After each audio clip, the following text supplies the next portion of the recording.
I had a colonoscopy last Friday.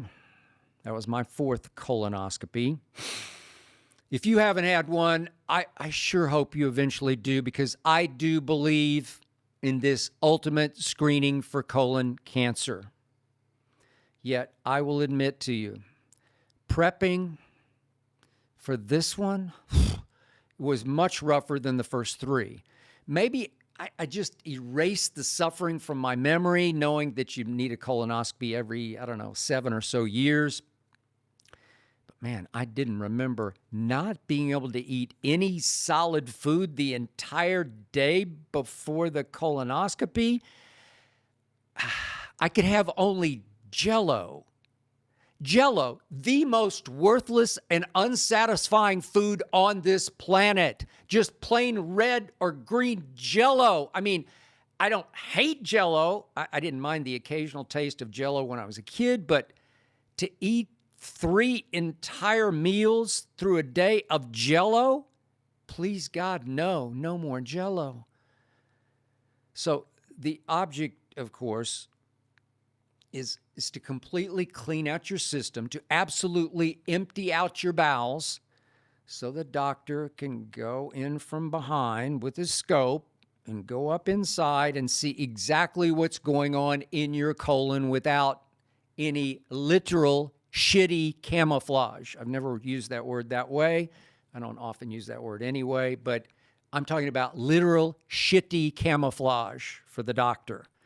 Must be eliminated. So my wife Ernestine said, you can't run Thursday morning. I ran.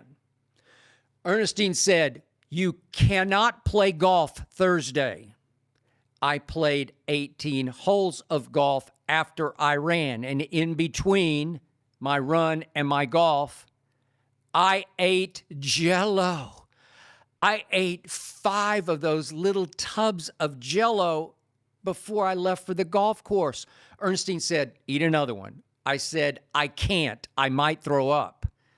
And she shrugged, and I knew what she was thinking. Well, it's got to come out one end or the other end. Pick your poison. So on my last 3 holes of golf, I completely fell apart. I got lightheaded, felt like I was going to pass out. And when I got home, I forced down 5 more servings of Jell-O. Then Ernestine asked if I wanted some clear chicken broth. What? The idea of clear chicken broth on top of all that red and yellow Jell-O? It just made me want to puke. No. I said, I don't want any chicken broth. Then it was time. That magic time. It happens twice, but it was time to take my first nuclear laxative, prescription only, from the doctor. So it comes in a fairly large bottle, about this size, that you have to drink all the way to the bottom. That required 8 big swigs. Drano has to taste better than this chalky stuff. I said to Ernestine, I think I'm going to throw up. She shrugged. One end to the other, whichever. But man, does this stuff ever work? Not to get too graphic, but within 10 minutes, I was sitting on the toilet. So, forgive me, but at first, some pretty solid poop flies out of you. Then, all of a sudden, it bizarrely goes to straight water. Niagara Falls, right out of your butt. It doesn't hurt. It doesn't make you nauseous. It just feels weird. You are power peeing right out of your hiney. What? And now the water torture starts, because you must drink 5 full glasses of water, presumably to keep you from dehydrating. Then how about some more Jell-O? No, thanks. I was starving, ravenous starving, but no more bleeping Jell-O. No more red Jell-O, no more green Jell-O, no more yellow Jell-O, or I'm going to start dry heaving. Then It's about 3 hours later. I'm out of my mind, sweating. Here you go again with one more full bottle of turbo laxative. 8 almost unswallowable gulps of just straight Drano all the way to the bottom.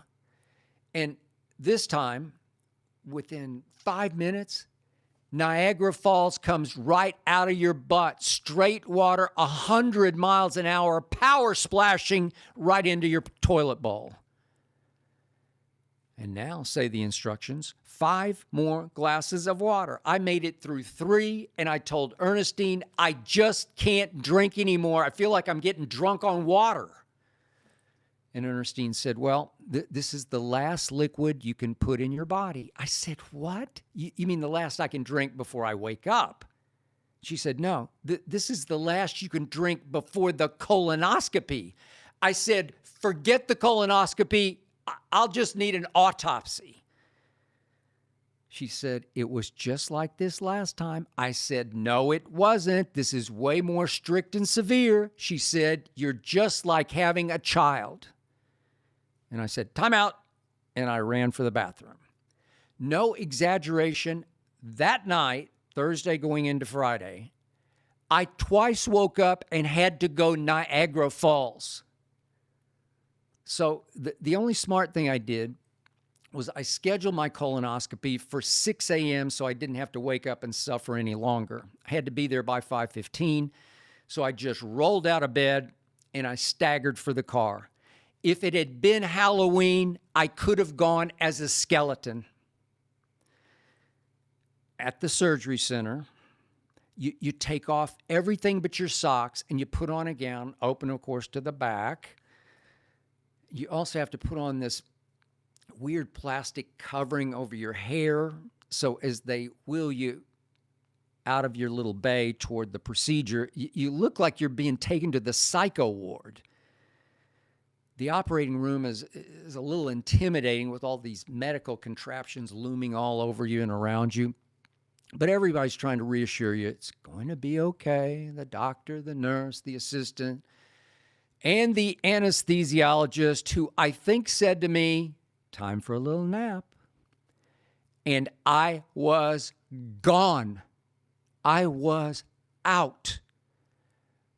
I don't drink. I don't do drugs. So it always amazes me that in just seconds, like in 3 seconds, something can travel through your IV into your system and just send you right into Never Never Land.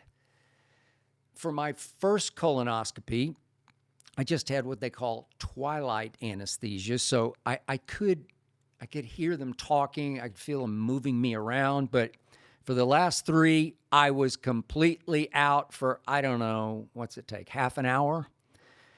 And when I came to, all I could think of was, Ernestine's going to pick me up and we're going to go eat and eat and eat some more.